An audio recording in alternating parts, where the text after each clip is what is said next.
Guys, সবাই কেমন আছো? আশা করি সবাই অনেক অনেক ভালো আছো। আমিও ভালো আছি। আর এই দেখো, ক্যামেরা অন দেখে পোকো আমার কোলে চলে এসেছে। সবাইকে জানাই হ্যাপি নিউ ইয়ার। আর আজকে আমরা একটু ভেবেছি চার্চে যাব। আমরা 25শে ডিসেম্বর যেতে পারিনি, সেই জন্য আজকে একটু চার্চে যাওয়ার ইচ্ছা আছে। আর এবার পোকোকে রেডি করাবো। আর তার আগে পোকোর জন্য সান্তার ড্রেস কিনেছিলাম, সেটাও পরানো হয়নি। 25শে ডিসেম্বরে পড়ানো হয়নি, তো ভাবছি আজকে একটু ওকে পড়াবো, পড়িয়ে ছবি টবি তুলবো, দিয়ে তারপরে আমরা চার্চে যাব। আর তোমাদের সবাইকে জানাই অনেক অনেক অনেক হ্যাপি নিউ ইয়ার। আর সবাই অনেক ভালো থেকো। আর চলো তোমাদেরকে দেখাই আমাদের রানাঘাট চার্চটা কেমন করে সাজিয়েছে। প্রত্যেক বছরও খুব সুন্দর সাজায়। 25শে ডিসেম্বর যেতে পারিনি বলে আমাদের খুব মনটা খারাপ লাগছিল, সেই জন্য আজকেই যাবো। তো চলো তোমাদেরকে দেখাই আমাদের চার্চটা কেমন সাজিয়েছে। আর আমি এখন পোকোকে রেডি করাবো, তারপরে আমরা রেডি হব, তারপরে যাব। তো তোমরা ভিডিওটা ততক্ষণ কন্টিনিউ দেখতে থাকো। তারপরে আমরা পোকোকে রেডি করে নিয়ে এসেছি। আর এরকমভাবে লাইট দিয়ে নিচেটা আর উপরটা এরকমভাবে সাজিয়ে নিয়েছি। আর গান চালানোর সাথে সাথে পোকো দেখো এখানে নাচ শুরু করে দিয়েছে। আমরা ভেবেছিলাম ও হয়তো বসবে না, কিন্তু যাই হোক ও বসেছে। আর এখন পোকোর বাবা ওর ফটো তুলছে, ভিডিও করছে। আর পাশে থেকে আমি ওকে বসিয়ে রেখেছি এটা ওটা দিয়ে ভুলিয়ে, যাতে ও না ওঠে। তো যাই হোক, ও আমাদের সাথে সাথে চুপ করে বসেছিল। আর এই সুযোগে ওর বাবা কিছু ছবি ভিডিও তুলে নিচ্ছিল। আমি আর ওর ঠাকমা পাশে ছিলাম, ওকে এন্টারটেন করছিলাম যাতে ও না ওঠে ওখান থেকে। আর এইভাবে কিছু ছবি ভিডিও তোলার পরে ওকে আমরা রেডি করে নিলাম গির্জায় যাওয়ার জন্য। আর আমরাও রেডি হয়ে নিলাম। তারপরে ও ওরকম উঠে পড়ছিল, অনেক ভুলিয়ে ভালিয়ে আবার কিছু ভিডিও আর ছবি তোলা হলো। যাই হোক, এরমভাবে তোলার পরে আমরা চলে গেলাম চার্চে। তো চলো এবার তোমাদেরকে আমাদের রানাঘাট চার্চটা দেখাই কীরকমভাবে সাজানো হয়েছে।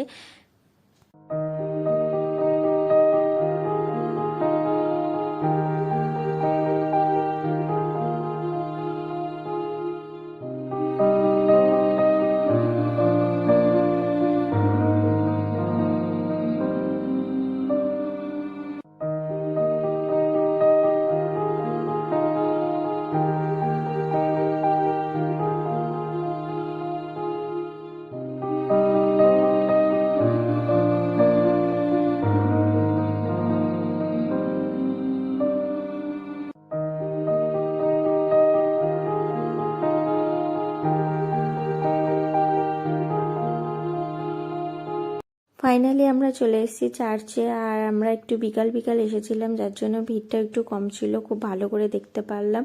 আর সামনেই বাদিকে এরকম ঢুকে দেখি যীশু খ্রিস্টের যে জন্মস্থান সেই রকম একটা সিন দেখানো হয়েছে। আর সামনে অনেক ফুল গাছ ছিল, যার জন্য দেখতে খুব সুন্দর লাগছিল। আর এরকম একটা পিঙ্ক কালারের লাইট করেছে ভেতরে, তার জন্য দেখতে আরও সুন্দর লাগছিল। আমরা এইভাবে পুরো বাইরেটা দেখে নিলাম। আর তার পাশেই ছিল এরকম একটা বড় ক্রিসমাস ট্রিটা অনেক বড় ছিল। আর এখানে গান হচ্ছে, সেই শুনে পোকো নাচ শুরু করে দিয়েছে। ও তো যেখানেই গান হয় সেখানেই নাচ শুরু করে দেয়। তো এবার আমরা তারপরে চলে যাব চার্চের ভিতরে। আর ভিতরে গিয়ে তোমাদের দেখাবো ভেতরটা কি সুন্দর করে সাজানো হয়েছে। ততক্ষণ তোমরা ভিডিওটা কন্টিনিউ দেখতে থাকো।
আমাদের পুরো গির্জাটা ঘোরা হয়ে গেছে, আর এটা ছিল গির্জার পিছনটা, যেখানে খুব সুন্দর এরকম লাইটিং করেছিল, আর এখানে একটা ছোট্ট মাঠ মতন ছিল।